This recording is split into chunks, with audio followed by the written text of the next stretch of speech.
హరే కృష్ణ. అంటే ఈ కలియుగంలో భగవంతుడు హరినామంలో ఉన్నాడు.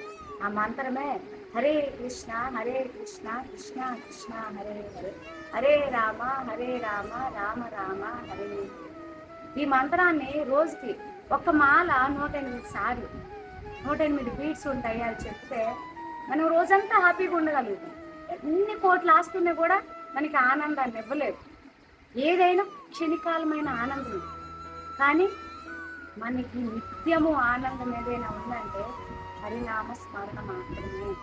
అది సాక్షాత్గా సుప్రీం లార్డు శ్రీకృష్ణ భగవానుడు, దేవాది దేవుడు, ఆయన నుంచి వచ్చినవే మొత్తం ఈ ఎక్స్పాండ్ శక్తులన్నీ. అందరినీ గౌరవిస్తాము, కానీ భగవంతుడు ఒక్కడే, ఆయన్నే పట్టుకోవాలి. మనం తెలుసుకోవాల్సింది అదే. ఇప్పుడు మన సనాతన ధర్మాన్ని వదిలేశారు చాలా మంది, మొత్తం వదిలేశారు.